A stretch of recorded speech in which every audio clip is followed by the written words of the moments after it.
मिलै सुख नाम हर शुभा, चिंता लहे हमारी।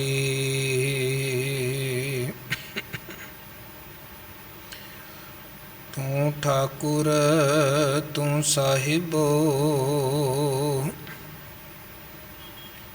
तू है मेरा मीरा।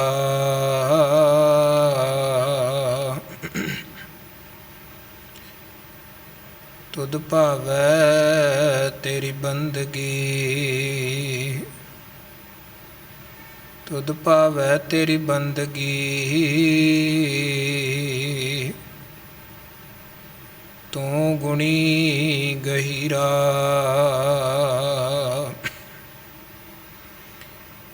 आपे हर एक रंग है, आपे बहुरंगी। जो तिस भावै नानका, साई गल चंगी। जो तिस भावै नानका, साई गल चंगी। तुद आगे अरदास हमारी,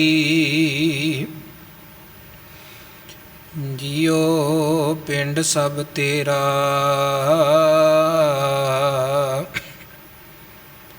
कहो नानक सब तेरी वड्याई, कोई नाओ न जाने मेरा। कहो नानक सब तेरी वड्याई, कोई नाओ न जाने मेरा। कवन वडाई कह सकूं, बेअंत गुणीता। कर कृपा मोहि नाम देहो, नानक दर सरीता। कर कृपा मोहि नाम देहो, नानक दर सरीता।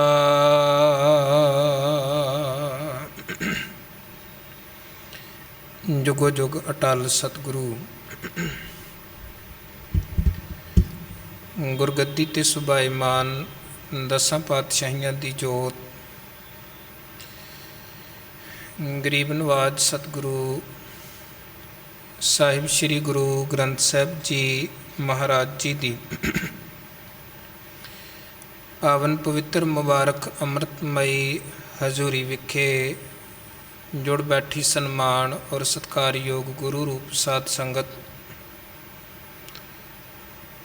ਗੁਰੂ ਸਾਹਿਬ ਜੀ ਦੀਆਂ ਬੇਅੰਤ ਬਖਸ਼ਿਸ਼ਾਂ ਰਹਿਮਤਾਂ ਹੋਈਆਂ ਹਨ।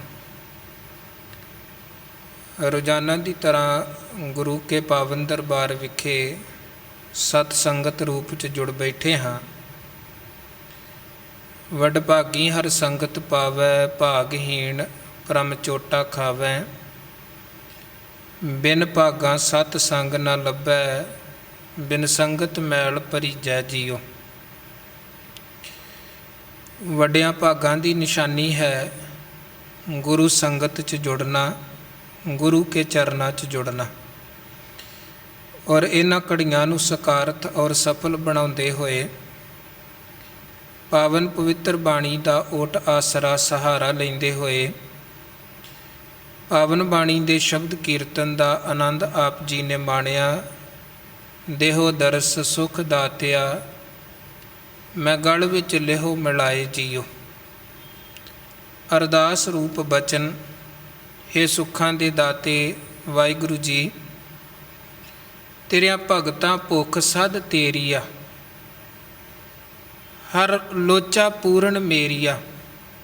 ਹੇ ਮਾਲਕ ਜੀ, ਜਿਹੜੇ ਤੁਹਾਡੇ ਭਗਤ ਨੇ, ਸੇਵਕ ਨੇ, ਉਹਨਾਂ ਦੇ ਅੰਦਰ ਹਮੇਸ਼ਾ ਤੁਹਾਡੀ ਭੁੱਖ ਹੈ, ਤੁਹਾਡੇ ਮਿਲਾਪ ਦੀ ਭੁੱਖ।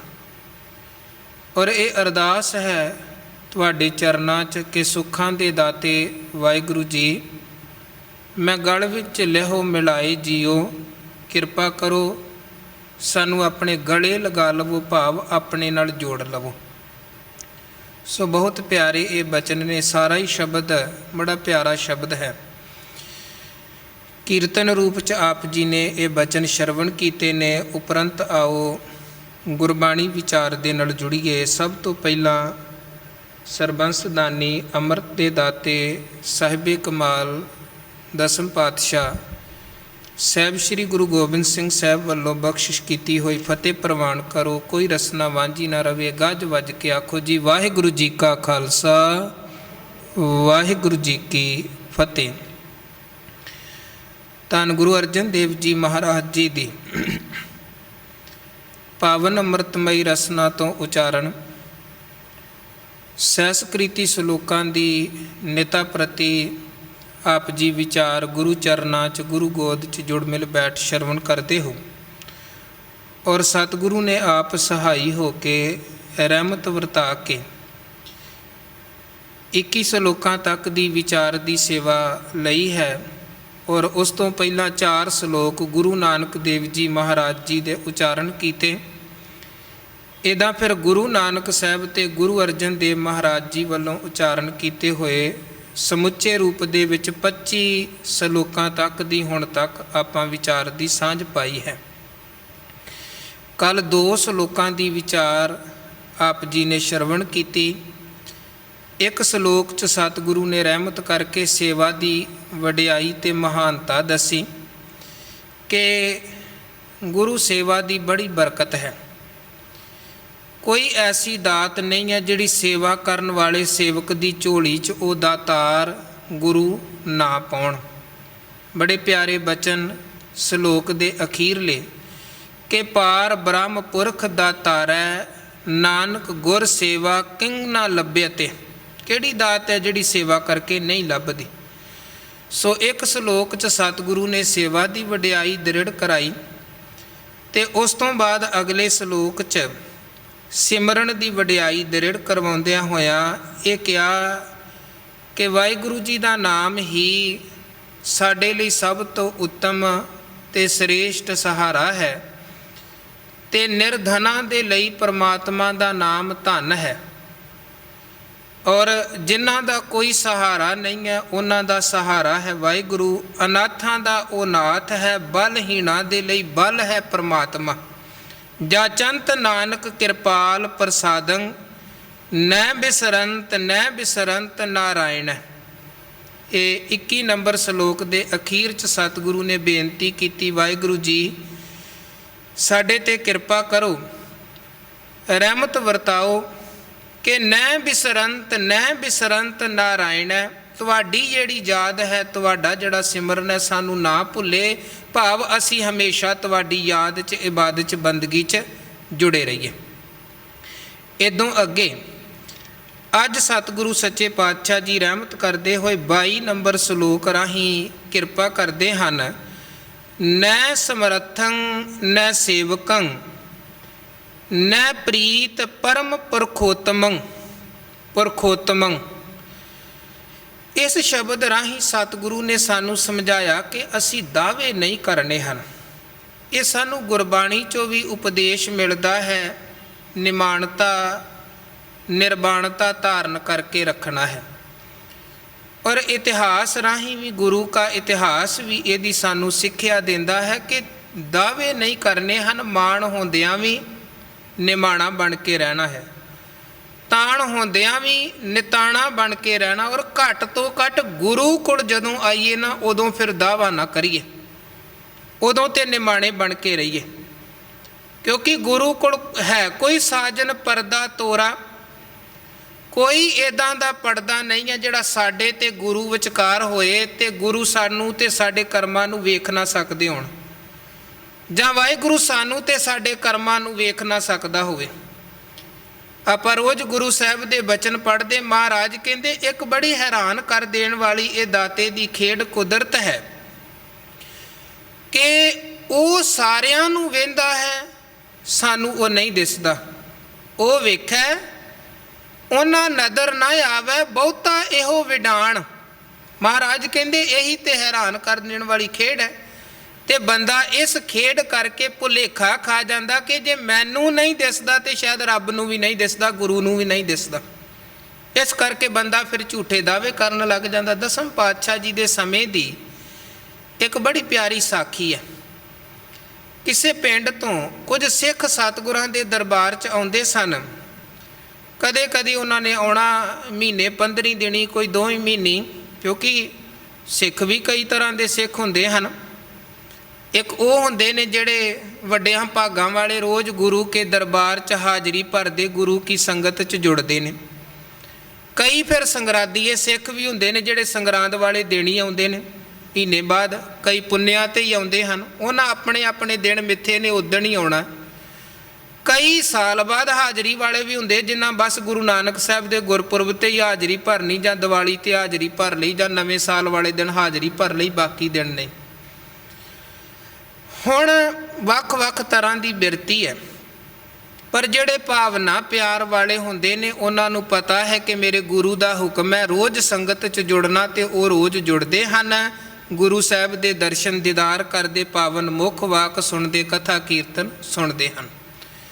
ये उन्हां दे अंदर दी अवस्था है कि एक घड़ी ना मिलते तो कलयुग, उते एक दिन की किधरे इधर उधर दर जिवें हाज़री ना भरी जाए। तो बड़े सतसंगी ऐसे हुंदे ने उन्हां दे मन च सारी दिहाड़ी पछतावा लग्या रहिंदा, मैं गुरुद्वारे मत्था टेकन नहीं गया, सतगुरां दे दीदार करन नहीं गया, मैं संगत च नहीं जुड़िया।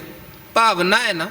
कई 6-6 महीने हाज़री नहीं भरते तो चेता ही नहीं हुंदा कि मैं गुरु के दर्शन करन भी जाना है। तो कईयां दी एक दिन की हाज़री भी मिस हो जाए तो सारी दिहाड़ी चिंता लगी रहिंदी है। ये प्यार की खेड है। एक घड़ी ना मिलते तो कलयुग होता, हुण कद मिली है प्रैतुद भगवंता।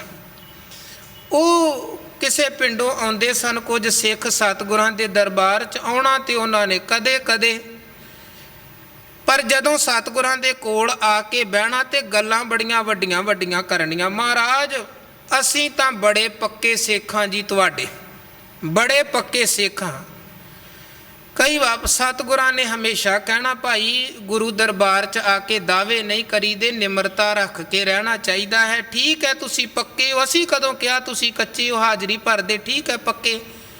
पर फिर भी इन्हां ने गल बात कोई होर चलदी होनी तो घुमा फरा के गल इत्थे लै आउणी जी, साडे वर्गा पक्का थोड़ा कोई हो सकता है। हुंदे है ना कई बार आपां कईयां नूं मिलदे, किसी की गल चलती होवे घुमा फरा के अपने वाल लियाउणगे कि मैं बड़ा चंगा हाँ, बाकी तो बस इदां ही ने। एक दिन की होया, महाराज कहण लगे फिर इदां करो कि तुसी साडे पक्के सिख हो ते असीं भी चाहुंदे आ कि साडे पक्के सिख फिर साडे कोल ही रहण, साडे तो दूर ना होण, साडे कोल ही इत्थे रवो, अज तुसी वापस घर नूं ना जाओ। ते जिहड़ा सिख पहरेदार सी दरवाजे ते खड़ा सेवादार, महाराज ने उन्होंने हुक्म कर दिता कि बाकी ते संगत आउंदी है जांदी है, ठीक है, इन्हां नूं दरवाजे तो बाहर नहीं जाण देना साडी आग्या तो बिना। कहण लगा जी ठीक है। ये हुण घूम फिर के दरवाजे वाले पासे गए। सिख ने कहा नहीं, तुहाडे लई बाहर जाण दा गुरु का हुक्म नहीं है। दिन लंघ गया, 2-4 दिन 10 दिन लंघ गए। हुण इन्हां नूं पिछे घर की चिंता सताउण लग पई, घर का मोह सतावे, उधर दी याद बड़ी आए। हुण कित्थे गुरु कोल मन टिके, कित्थे संगत च मन टिके, हुण ते मन पिछां वल वेंदा पिया सी।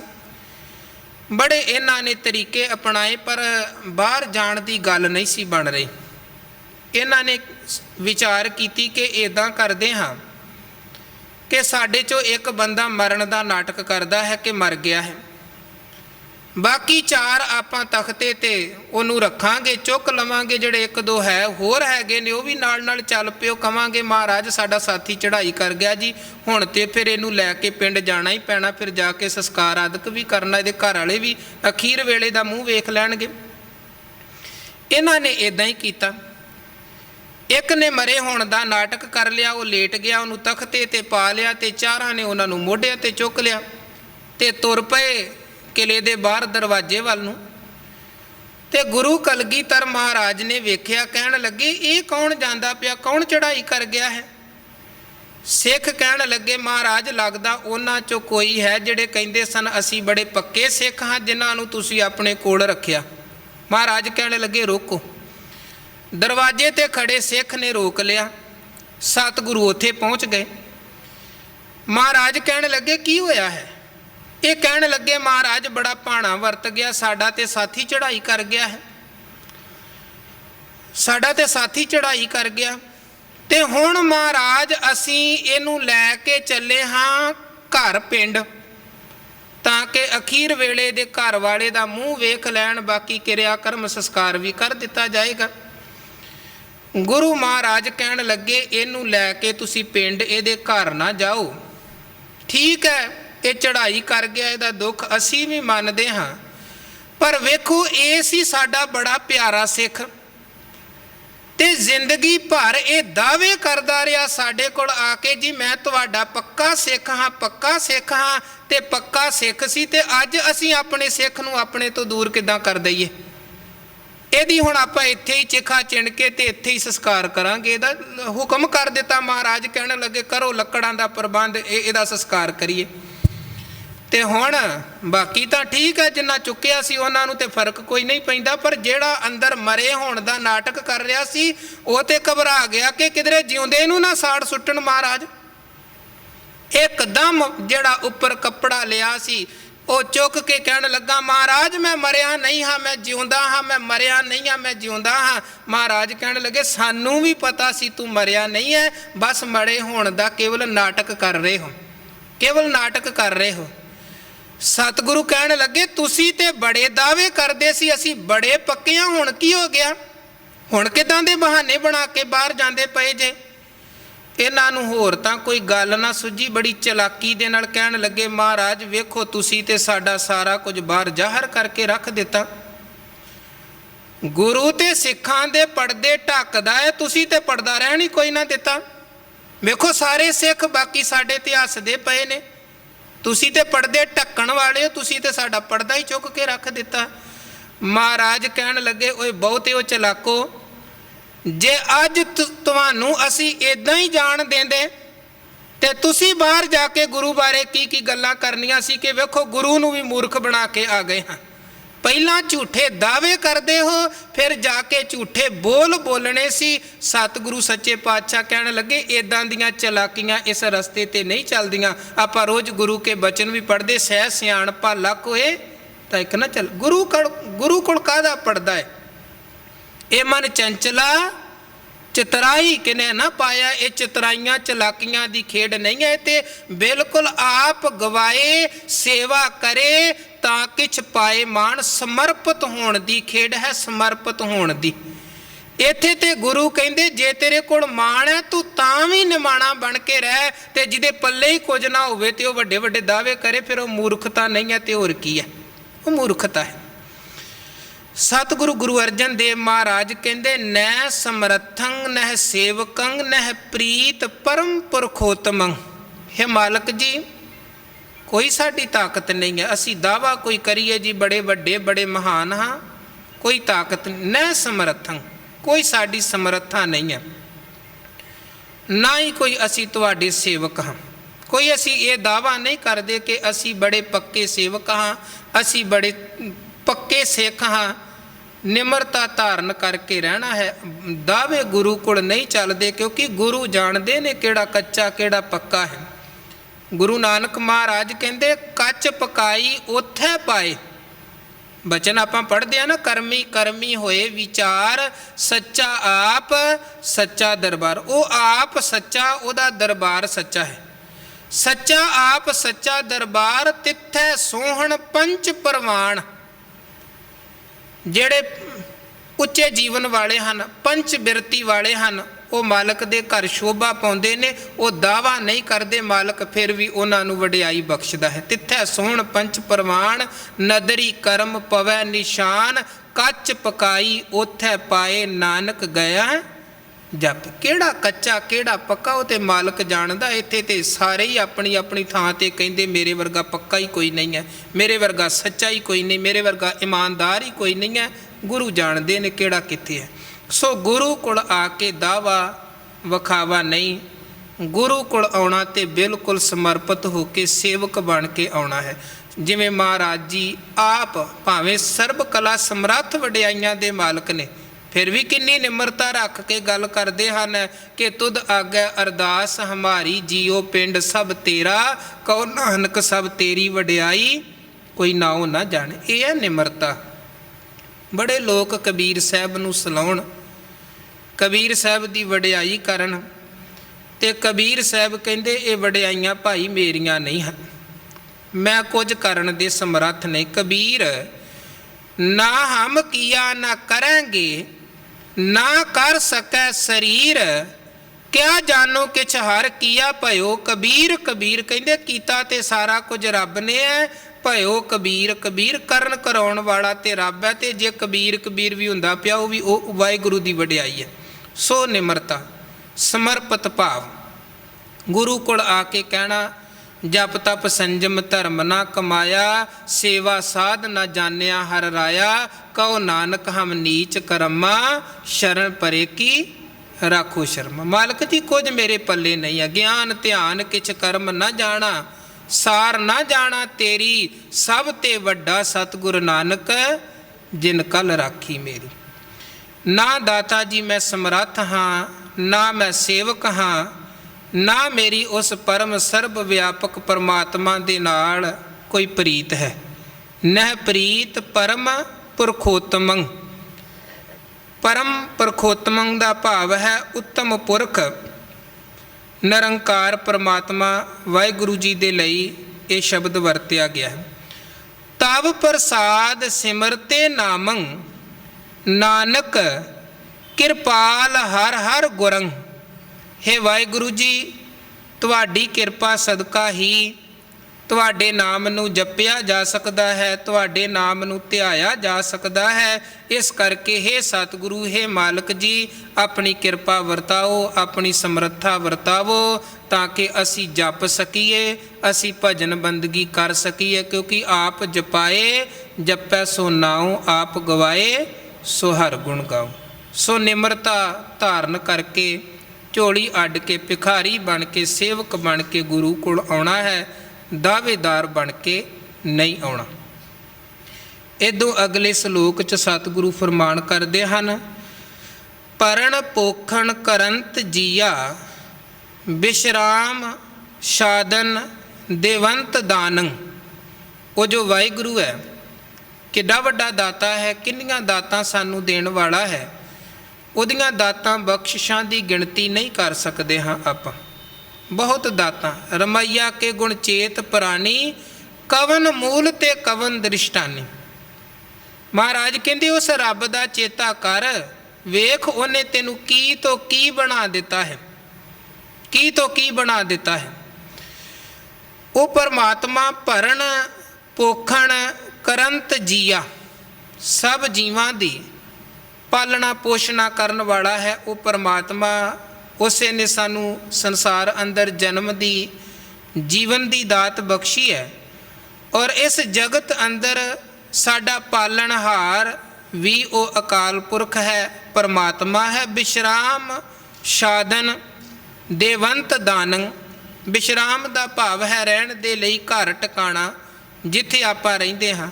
ਉਹ ਘਰ ਟਿਕਾਣੇ ਦੀ ਦਾਤ ਵੀ ਅਸਲ ਦੇ ਵਿੱਚ ਵਾਹਿਗੁਰੂ ਦੀ ਬਖਸ਼ੀ ਹੋਈ ਹੈ। ਇਸੇ ਕਰਕੇ ਗੁਰੂ ਅਰਜਨ ਦੇਵ ਮਹਾਰਾਜ ਕਹਿੰਦੇ, ਜਿਸ ਪ੍ਰਸਾਦ ਬਸੈ ਸੁਖ ਮੰਦਰ, ਜੇ ਪ੍ਰਸਾਦ ਬਸੈ ਸੁਖ ਮੰਦਰ, ਤਿਸੈ ਧਿਆਏ ਸਦਾ ਮਨ। ਜਿਹਦੀ ਰਹਿਮਤ ਸਦਕਾ ਤੂੰ ਸੋਹਣੇ ਘਰ 'ਚ ਰਹਿੰਦਾ ਹੈ, ਉਸ ਵਾਹਿਗੁਰੂ ਦਾ ਸ਼ੁਕਰ ਕਰਿਆ ਕਰ, ਧੰਨਵਾਦ ਕਰਿਆ ਕਰ। ਕਿਉਂਕਿ ਆਪਾਂ ਦਾਤਾਂ ਤਾਂ ਮਾਣ ਲੈਂਦੇ ਹਾਂ, ਪਰ ਦਾਤਾਂ ਬਖਸ਼ਣ ਵਾਲੇ ਦਾਤੇ ਦਾ ਸ਼ੁਕਰ ਕੋਈ ਨਹੀਂ ਕਰਦੇ ਹਨ, ਉਹਨੂੰ ਧਿਆਉਂਦੇ ਨਹੀਂ ਹਾਂ। ਤੇ ਜੇ ਮਹਾਰਾਜ ਕਹਿੰਦੇ ਤੂੰ ਸੋਹਣੇ ਘਰ 'ਚ ਰਹਿ ਰਿਹਾ ਹੈ ਤੇ ਘਰ ਦੇਣ ਵਾਲੇ ਰੱਬ ਨੂੰ ਕਦੇ ਯਾਦ ਹੀ ਨਹੀਂ ਕਰਦਾ, ਤੇ ਤੇਰਾ ਸੋਹਣਾ ਘਰ ਵੀ ਨਰਕਾਂ ਕਬਰਾਂ ਤੋਂ ਘੱਟ ਨਹੀਂ ਹੋ, ਉਜਾੜ ਬੀਆਬਾਨ ਤੋਂ ਘੱਟ ਨਹੀਂ ਹੈ।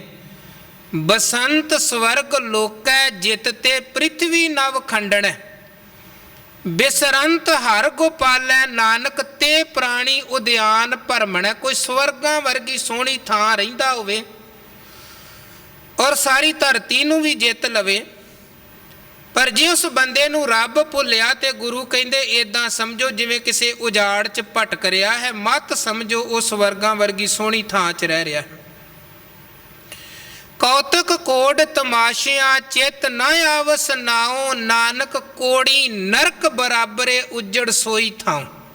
ਰੰਗ ਤਮਾਸ਼ੇ ਬੰਦਾ ਬੜੇ ਘਰ ਪਰਿਵਾਰ ਦੀਆਂ ਰੌਣਕਾਂ ਬੜੀਆਂ ਮੰਨਦਾ ਹੋਵੇ, ਸੋਹਣੇ ਘਰ 'ਚ ਰਹਿੰਦਾ, ਪਰ ਘਰ ਦੇਣ ਵਾਲੇ ਦਾ ਚੇਤਾ ਨਹੀਂ, ਤੇ ਪਾਤਸ਼ਾਹ ਕਹਿੰਦੇ ਉਹ ਘਰ ਵੀ ਕਰੋੜਾਂ ਨਰਕਾਂ ਦੇ ਬਰਾਬਰ ਹੈ, ਕਰੋੜਾਂ ਨਰਕਾਂ ਦੇ ਬਰਾਬਰ, ਜਿੱਥੇ ਰਹਿਣ ਵਾਲੇ ਨੂੰ ਘਰ ਦੇਣ ਵਾਲੇ ਰੱਬ ਦਾ ਚੇਤਾ ਹੀ ਨਹੀਂ ਹੈ। ਕਬੀਰ ਜਾਂ ਘਰ ਸਾਧ ਨਾ ਸੇਵਤੇ, ਹਰ ਕੀ ਪੂਜਾ ਨਾਹੇ, ਤੇ ਘਰ ਮਰਹਟ ਸਾਰਖੇ, ਭੂਤ ਵਸੈ ਤਿੰਨਮਾ। ਕਹਿੰਦੇ ਉਹ ਘਰ ਮੜੀਆਂ ਕਬਰਾਂ ਬਰਾਬਰ, ਉੱਥੇ ਰਹਿਣ ਵਾਲੇ ਭੂਤਾਂ ਪ੍ਰੇਤਾਂ ਬਰਾਬਰ, ਜਿੱਥੇ ਰਹਿਣ ਵਾਲਿਆਂ ਨੂੰ ਰੱਬ ਚੇਤੇ ਨਹੀਂ ਹੈ। ਸੋ ਸਤਿਗੁਰੂ ਕਹਿੰਦੇ ਵੇਖ ਮਾਲਕ ਕਿੰਨਾ ਬੇਅੰਤ, ਕਿੰਨੀਆਂ ਦਾਤਾਂ ਦੇਣ ਵਾਲਾ, ਸਭ ਜੀਵਾਂ ਦੀ ਉਹ ਪਾਲਣਾ ਪੋਸ਼ਣਾ ਕਰਨ ਵਾਲਾ ਹੈ। ਤੈਨੂੰ ਰਹਿਣ ਦੇ ਲਈ ਉਹਨੇ ਘਰ ਦੀ ਦਾਤ ਬਖਸ਼ਿਸ਼ ਕੀਤੀ ਹੈ, ਆਸਰੇ ਟਿਕਾਣੇ ਦੀ ਦਾਤ ਬਖਸ਼ੀ ਹੈ, ਔਰ ਪਹਿਨਣ ਦੇ ਲਈ ਸੋਹਣੇ ਸੋਹਣੇ ਬਸਤਰ ਉਸ ਮਾਲਕ ਨੇ ਬਖਸ਼ੇ ਹਨ।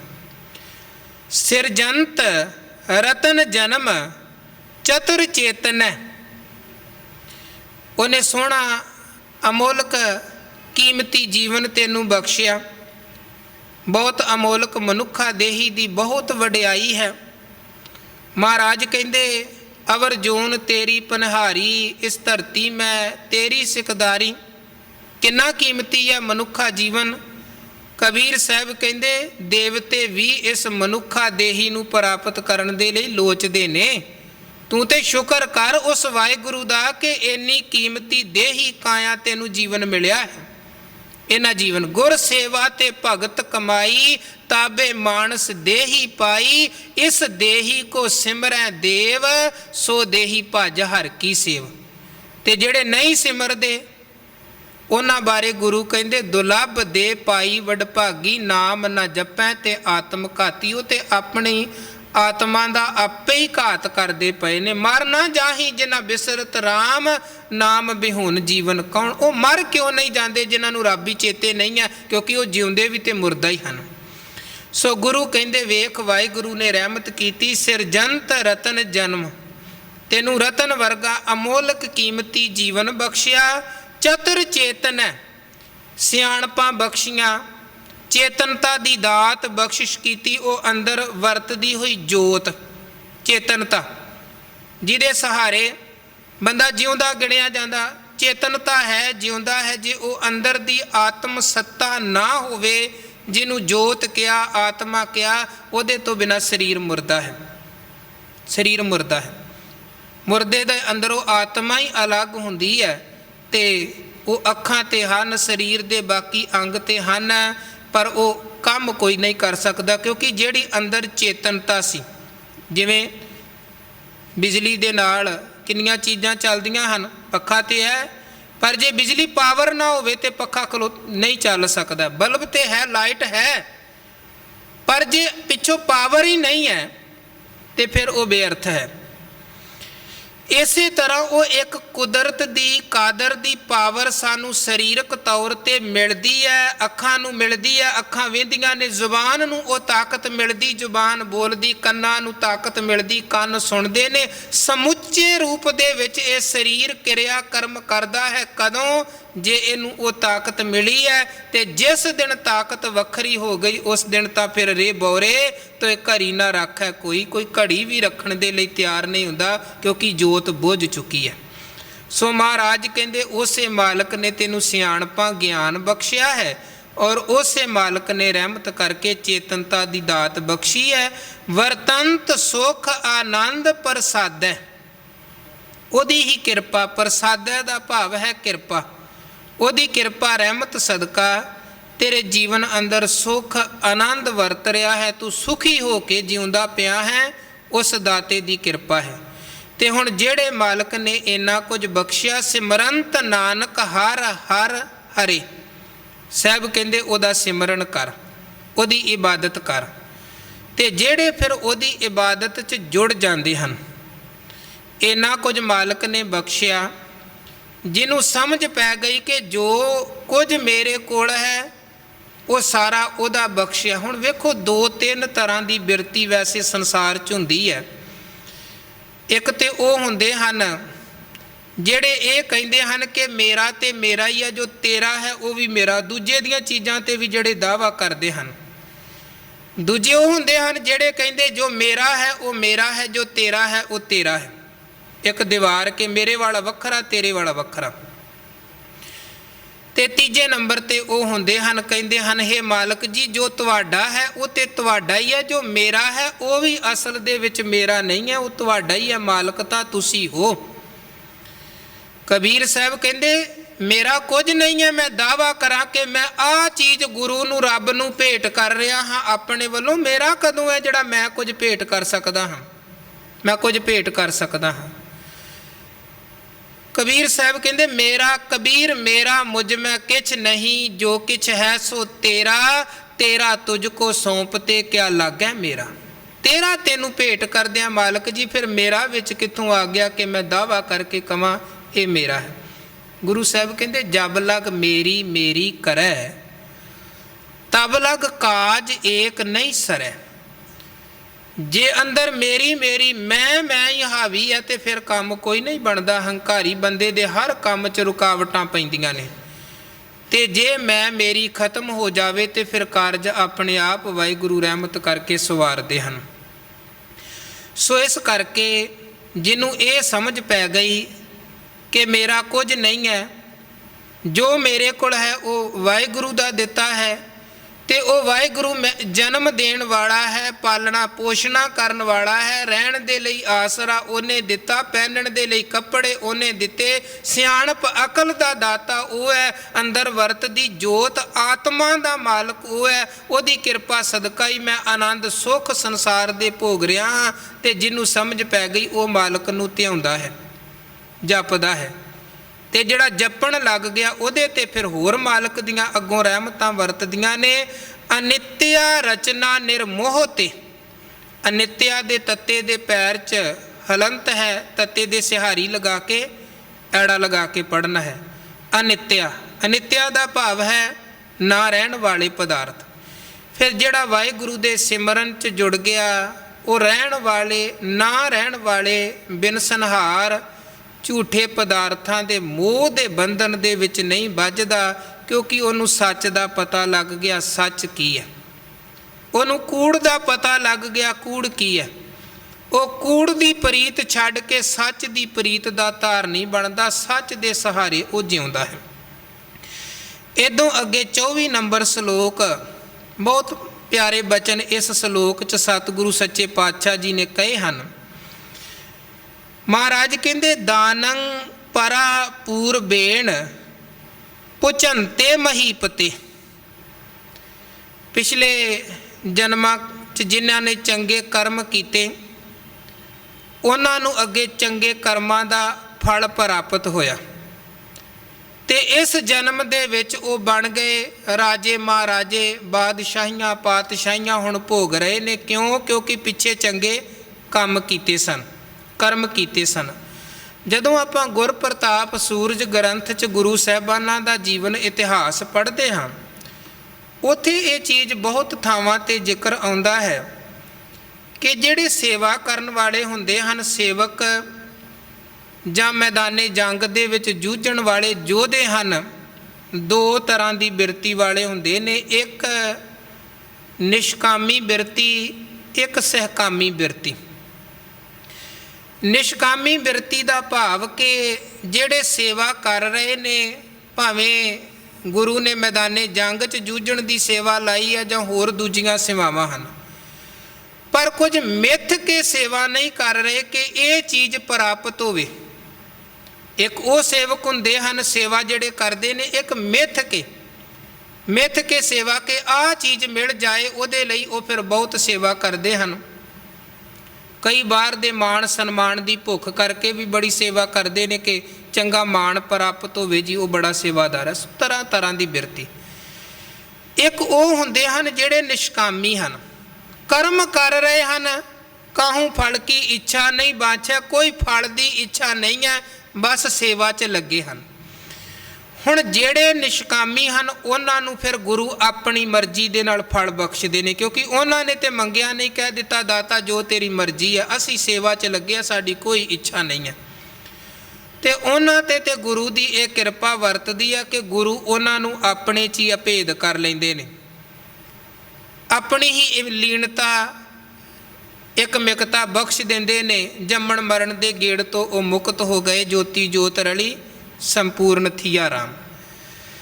ਪਰ ਜਿਹੜੇ ਦੂਜੀ ਸਹਿਕਾਮੀ ਬਿਰਤੀ ਵਾਲੇ ਹਨ ਉਹਨਾਂ ਨੂੰ ਫਿਰ ਉਹਨਾਂ ਦੀ ਕਾਮਨਾ ਦੇ ਮੁਤਾਬਕ ਅੱਗੇ ਫਲ ਪ੍ਰਾਪਤ ਹੋਇਆ।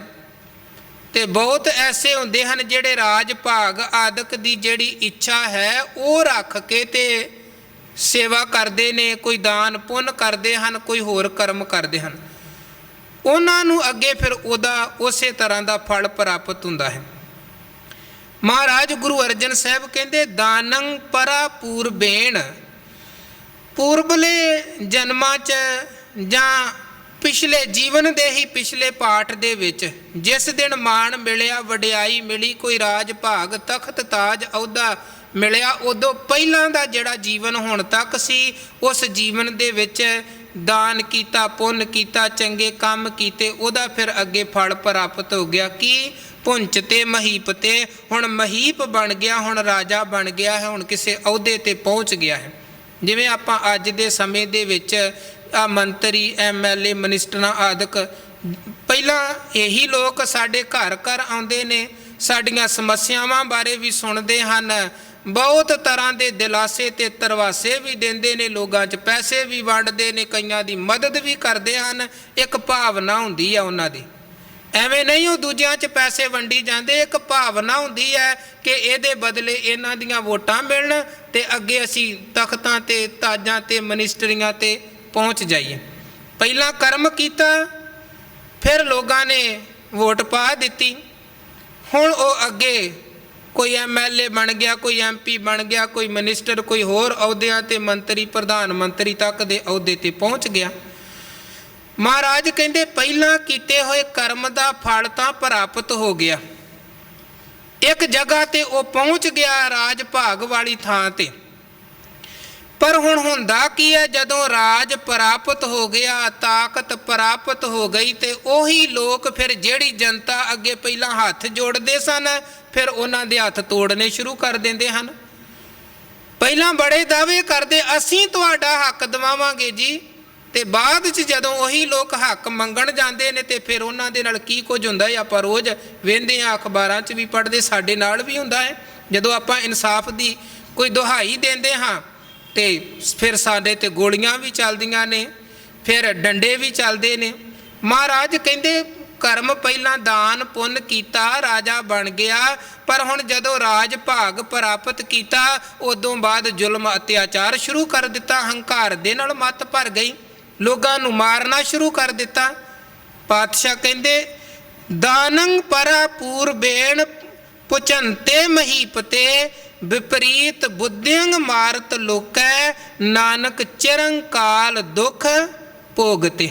ਰਾਜ ਭਾਗ ਤੋਂ ਬਾਅਦ ਜਦੋਂ ਵਿਪਰੀਤ ਉਲਟੀ ਮੱਤ ਹੋ ਗਈ, ਲੋਕਾਂ ਨੂੰ ਮਾਰਨਾ ਸ਼ੁਰੂ ਕਰ ਦਿੱਤਾ, ਧੱਕੇ ਸ਼ੁਰੂ ਕਰ ਦਿੱਤੇ, ਵਧੀਕੀਆਂ ਸ਼ੁਰੂ ਕਰ ਦਿੱਤੀਆਂ, ਸੱਚ ਬੋਲਣ ਵਾਲੇ ਦੇ ਵੀ ਮੂੰਹ ਬੰਦ ਕਰਨੇ ਸ਼ੁਰੂ ਕਰ ਦਿੱਤੇ, ਬੁੱਧੀ ਵਿਪਰੀਤ ਹੋ ਗਈ।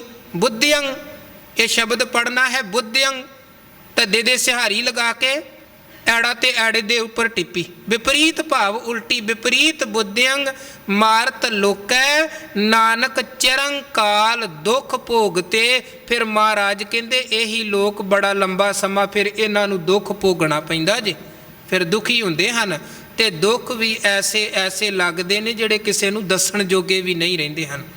ਧੰਨ ਗੁਰੂ ਗੋਬਿੰਦ ਸਿੰਘ ਸਾਹਿਬ ਨੇ ਜ਼ਫਰਨਾਮਾ ਲਿਖ ਕੇ ਭੇਜਿਆ ਔਰੰਗਜ਼ੇਬ ਨੂੰ। ਜ਼ਫਰਨਾਮਾ ਨਹੀਂ, ਔਰੰਗਜ਼ੇਬ ਦੇ ਮੂੰਹ ਤੇ ਚਪੇੜਾਂ ਸਨ। ਉਹਨੇ ਜ਼ਫਰਨਾਮਾ ਪੜ੍ਹਿਆ, ਉਹਦੀ ਆਤਮਾ ਕੁਰਲਾ ਉੱਠੀ, ਜ਼ਿੰਦਗੀ ਭਰ ਦੇ ਪਾਪਾਂ ਦੀ ਤਸਵੀਰ ਅੱਖਾਂ ਦੇ ਸਾਹਮਣੇ ਬਣ ਗਈ। ਫਿਰ ਉਹਨੇ ਮਹਾਰਾਜ ਗੁਰੂ ਗੋਬਿੰਦ ਸਿੰਘ ਸਾਹਿਬ ਵੱਲ ਇੱਕ ਜਵਾਬੀ ਪੱਤਰ ਲਿਖ ਕੇ ਭੇਜਿਆ। ਇੱਕ ਤੇ ਸਤਿਗੁਰਾਂ ਕੋਲੋਂ ਗੁਨਾਹਾਂ ਦੀ ਖਿਮਾ ਵੀ ਮੰਗਦਾ ਹੈ, ਦਰਸ਼ਨਾਂ ਦੀ ਬੇਨਤੀ ਵੀ ਕਰਦਾ ਹੈ, ਨਾਲ ਉਹਨੇ ਬੇਨਤੀ ਲਿਖ ਕੇ ਭੇਜੀ। ਕਹਿਣ ਲੱਗਾ ਮਹਾਰਾਜ ਮੈਂ ਖੁਦਾ ਅੱਗੇ ਇੱਕ ਦੁਆ ਕਰਦਾ ਹਾਂ, ਇੱਕ ਬੇਨਤੀ ਪੁਕਾਰ ਕਰਦਾ ਹਾਂ ਕਿ ਖੁਦਾ ਕਿਸੇ ਨੂੰ ਬਾਦਸ਼ਾਹ ਨਾ ਬਣਾਵੇ। ਹੁਣ ਵੇਖੋ ਇਹ ਕੌਣ ਕਹਿ ਰਿਹਾ ਹੈ? ਜਿਨੇ ਆਪਣੇ ਭਰਾਵਾਂ ਤੇ ਆਪਣੇ ਪਿਓ ਦਾ ਕਤਲ ਕਰਕੇ ਬਾਦਸ਼ਾਹੀ ਪ੍ਰਾਪਤ ਕੀਤੀ ਸੀ ਔਰੰਗਜ਼ੇਬ।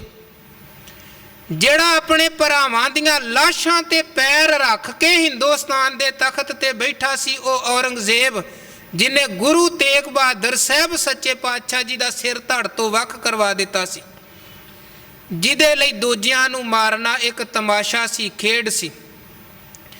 ਉਹ ਕੀ ਲਿਖਦਾ? ਕਹਿਣ ਲੱਗਾ ਮਹਾਰਾਜ ਮੈਂ ਖੁਦਾ ਅੱਗੇ ਇੱਕ ਪੁਕਾਰ, ਇੱਕ ਦੁਆ, ਇੱਕ ਬੇਨਤੀ ਕਰਦਾ ਹਾਂ ਕਿ ਮਾਲਕ ਖੁਦਾ ਕਿਸੇ ਨੂੰ ਬਾਦਸ਼ਾਹ ਨਾ ਬਣਾਵੇ, ਕਿਉਂਕਿ ਦੁਨੀਆ ਦਾ ਸਭ ਤੋਂ ਬਦਕਿਸਮਤ ਬੰਦਾ ਬਾਦਸ਼ਾਹ ਹੁੰਦਾ ਹੈ। ਸਭ ਤੋਂ। ਹੁਣ ਲੋਕ ਤਾਂ ਉਧਰ ਨੂੰ ਬੜਾ ਦੌੜਦੇ ਨੇ, ਪਰ ਗੁਰੂ ਕੀ ਬਾਣੀ ਕੀ ਕਹਿੰਦੀ ਹੈ? ਸਗਲ ਸ੍ਰਿਸ਼ਟ ਕੋ ਰਾਜਾ ਦੁਖੀਆ। ਕੋਈ ਸਾਰੀ ਦੁਨੀਆ ਦਾ ਵੀ ਰਾਜਾ ਬਣ ਜਾਏ, ਮਤ ਸੋਚੋ ਕਿ ਬੜਾ ਸੁੱਖ 'ਚ ਜਿਉਂਦਾ ਹੋਵੇਗਾ। ਸੁੱਖ 'ਚ ਕੌਣ ਜਿਉਂਦਾ ਹੈ? ਸਗਲ ਸ੍ਰਿਸ਼ਟ ਕੋ ਰਾਜਾ ਦੁਖੀਆ, ਹਰ ਕਾ ਨਾਮ ਜਪਤ ਹੋਏ ਸੁਖੀਆ। ਜਿਹਦੇ ਕੋਲ ਪਰਮਾਤਮਾ ਦਾ ਨਾਮ ਹੈ ਉਹ ਤੇ ਸੁਖੀ ਹੈ। ਤੇ ਜਿਹੜਾ ਤਖਤਾਂ ਤਾਜਾਂ ਨੂੰ ਹਾਸਲ ਕਰਕੇ ਹੰਕਾਰੀ ਮਤ ਤੇ ਫਿਰ ਵਧੀਕੀਆਂ ਸ਼ੁਰੂ ਕਰ ਦਿੱਤੀਆਂ, ਉਹਨੂੰ ਤੇ ਫਿਰ ਲਾਹਣਤਾਂ ਹੀ ਪੈਂਦੀਆਂ। ਉਹਦੇ ਜਿਉਂਦੇ ਜੀ ਵੀ ਪੈਂਦੀਆਂ ਨੇ ਤੇ ਉਹਦੇ ਮਰਨ ਤੋਂ ਬਾਅਦ ਵੀ ਲਾਹਣਤਾਂ ਪੈਂਦੀਆਂ ਨੇ। ਤੇ ਭਾਵੇਂ ਆਪਾਂ ਇਹ ਜ਼ੁਲਮ ਕਰਨ ਵਾਲੇ ਪਿਛਲਿਆਂ ਬਾਦਸ਼ਾਹਾਂ ਪਾਤਸ਼ਾਹਾਂ ਦੀ ਗੱਲ ਕਰੀਏ, ਲਾਹਣਤਾਂ ਹੀ ਪੈ ਰਹੀਆਂ ਔਰੰਗਜ਼ੇਬ ਵਜ਼ੀਰ ਖਾਨ ਵਰਗਿਆਂ ਨੂੰ। ਤੇ ਜਿਹੜੇ ਅੱਜ ਦੇ ਸਮੇਂ ਦੇ ਵਿੱਚ ਵੀ ਰਾਜ ਸੱਤਾ ਤਾਕਤ ਦਾ ਹੰਕਾਰ ਕਰਕੇ ਤੇ ਦੂਜਿਆਂ ਨੂੰ ਮਾਰਦੇ ਨੇ, ਉਹਨਾਂ ਨੂੰ ਅੱਜ ਵੀ ਲਾਹਣਤਾਂ ਪੈ ਰਹੀਆਂ ਨੇ। ਜਿਨ੍ਹਾਂ ਨੇ ਇਨਸਾਫ ਨਹੀਂ ਕੀਤਾ, ਧੱਕੇ ਕੀਤੇ, ਆਉਣ ਵਾਲੇ ਸਮੇਂ 'ਚ ਵੀ ਇਹ ਇੱਦਾਂ ਹੀ ਵਰਤਣਾ ਹੈ। ਜੇ ਨਹੀਂ ਇਨਸਾਫ ਕਰਨਾ, ਵਿਪਰੀਤ ਬੁੱਧੀ ਮਾਰਤ ਲੋਕੈ ਨਾਨਕ ਚਿਰੰਕਾਲ ਦੁੱਖ ਭੋਗਤੇ। ਇਹ ਬਚਨ ਸਤਿਗੁਰੂ 24 ਨੰਬਰ ਸ਼ਲੋਕ 'ਚ ਬਖਸ਼ਿਸ਼ ਕਰਦੇ ਨੇ। ਸੋ ਇਦੋਂ ਅਗਲੇਰੀਆਂ ਵਿਚਾਰਾਂ ਅਗਲੇ ਦੀਵਾਨਾਂ 'ਚ ਆਪਾਂ ਸਾਂਝੀਆਂ ਕਰਾਂਗੇ। ਸਾਹਿਬ ਜੀ ਦੀ ਬਾਣੀ ਅਗਾਧ ਬੋਧ ਹੈ। ਵਿਚਾਰਾਂ ਕਰਦਿਆਂ ਅਣਜਾਣ ਦਾਸਰੇ ਪਾਸੋਂ ਹੋਈਆਂ ਭੁੱਲਾਂ ਨਾ ਚਿਤਾਰਨੀਆਂ। ਪਹਿਲਾਂ ਵੀ ਆਪ ਜੀ ਨੂੰ ਬੇਨਤੀ ਕੀਤੀ ਸੀ, ਆਪ ਵੀ ਜੁੜੋ, ਹੋਰ ਵੀ ਸੰਗਤਾਂ ਨੂੰ ਵੱਧ ਤੋਂ ਵੱਧ ਜੋੜੋ, ਤਾਂ ਕਿ ਵੱਧ ਤੋਂ ਵੱਧ ਸੰਗਤਾਂ ਗੁਰਬਾਣੀ ਤੇ ਗੁਰਬਾਣੀ ਵਿਚਾਰ ਦਾ ਲਾਹਾ ਲੈ ਸਕਣ। ਰੋਜ਼ਾਨਾ ਚੱਲਦੀ ਲੜੀਵਾਰ ਇਹ ਕਥਾ YouTube ਦੇ ਚੈਨਲ ਪਵਿੱਤਰ ਬੋਲ 'ਤੇ ਅਪਲੋਡ ਕੀਤੀ ਜਾਂਦੀ ਹੈ। ਆਪ ਜੀ ਉੱਥੋਂ ਵੀ ਇਸ ਕਥਾ ਵਿਚਾਰ ਦਾ ਲਾਹਾ ਲੈ ਸਕਦੇ ਹੋ ਜੀ। ਭੁੱਲਾਂ ਚੁੱਕਾਂ ਦੀ ਖਿਮਾ ਕਰਨੀ, ਫਤਿਹ ਦੀ ਸਾਂਝ ਪਾਓ। ਵਾਹਿਗੁਰੂ ਜੀ ਕਾ ਖਾਲਸਾ, ਵਾਹਿਗੁਰੂ ਜੀ ਕੀ ਫਤਿਹ।